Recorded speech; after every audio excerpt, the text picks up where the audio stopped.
Nabi, que les deux autres appelaient affectueusement Nab, ouvrit la séance et dit « Voyons d'abord ce qu'il y a de haineux dans les livres. Il faut réécrire tous les passages qui prêtent à confusion. Débarrassons nos textes des messages codés, des signes ambigus, des allégations aléatoires. Soyons le plus explicites pour couper court aux fanatiques et aux faux maîtres.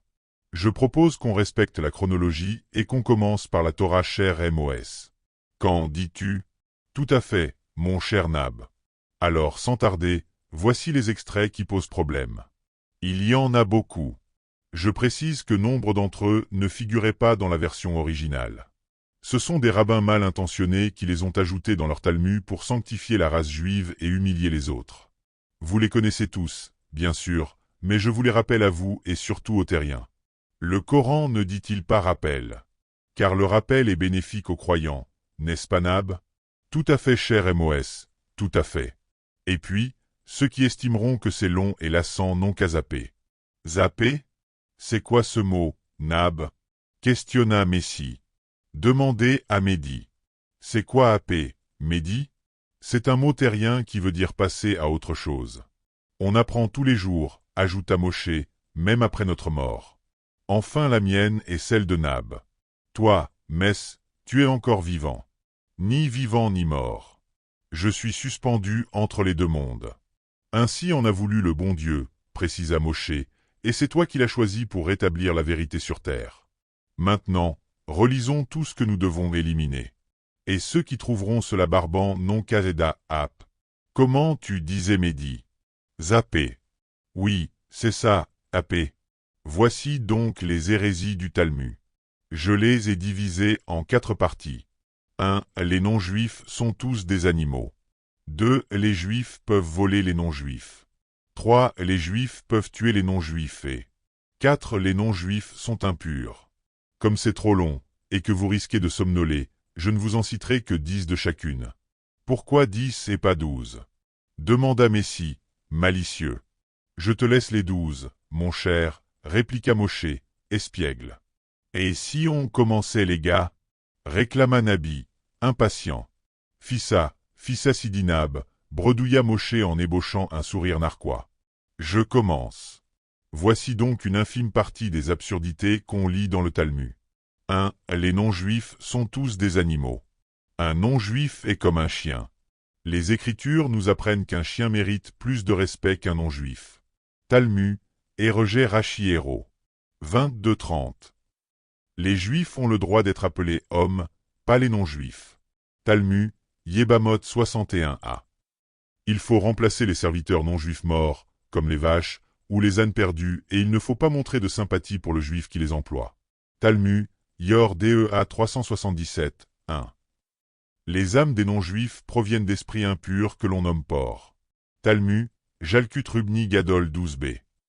Les juifs sont des humains, non les non-juifs, ce sont des animaux. Talmud, Kéritut 6b p 78. Pour l'interprétation d'un psaume, un rabbin dit, le psalmiste compare les non-juifs à des bêtes impures. Talmud, Ketubot 110b.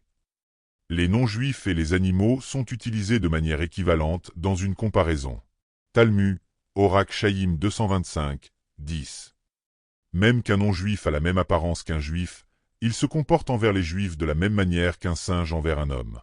Talmud, Shen Luchot Abrit p 250b. Lorsque vous mangez en présence d'un non-juif, c'est comme si vous mangiez avec un chien. Talmud, Tosafot, Jébamot 94b. Sans se concerter, Messi et Nabi se regardèrent, échangèrent un clin d'œil et commencèrent à aboyer. Tous les trois finirent par éclater de rire, excepté Mehdi qui resta penaud. Nabi lui tapota l'épaule et lui dit « Vaut mieux en rire, n'est-ce pas ?»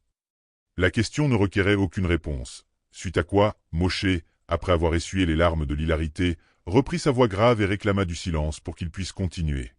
2. Les Juifs peuvent voler les non-juifs. La propriété d'un non-juif appartient au premier juif qui la réclame.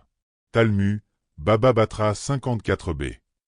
Les Juifs peuvent mentir et se parjurer, si c'est pour tromper ou faire condamner un non-juif. Talmud, Baba Kama 113a. Le nom de Dieu n'est pas profané quand le mensonge a été fait à un non-juif. Talmud, Baba Kama 113b. Si un juif trouve un objet appartenant à un goyim, il n'est pas tenu de le lui rendre. Talmud, Baba Mesia 24a. Des juifs qui trompent un non-juif doivent se partager le bénéfice équitablement. Talmud, Shoshan Am 183, 7. L'usure peut être pratiquée sur les non-juifs ou sur les apostats. Talmud, Aboda Zara 54a. Les juifs peuvent garder sans s'en inquiéter les affaires perdues par un non-juif. Talmud, Shoshan Am 226, 1.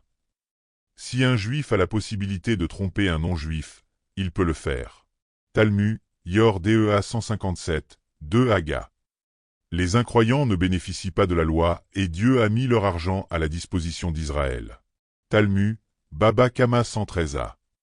Les juifs peuvent jurer faussement en utilisant des phrases à double sens ou tout autre subterfuge. Talmud, Shabutag. Sidé. Moshe se tut, anticipant une autre salve de fou rire. Il ne reçut que le silence. Néanmoins, ce fut lui qui rit à gorge déployée lorsqu'il remarqua que ses amis fouillaient dans leurs poches à la recherche de quelques pièces de monnaie. Leur pantomime était à fondre de rire au point que même Mehdi ne put s'empêcher de s'esclaffer. « Tu vois, mon cher Mehdi, lui dit Messie, nous ne sommes pas aussi austères qu'on le prétend. Nous aussi savons rire de tout, surtout de nous-mêmes. »« Je confirme, » répondit Mehdi, « je confirme et je suis prêt à en témoigner. Tu témoigneras quand ton heure viendra, précisa Moshe.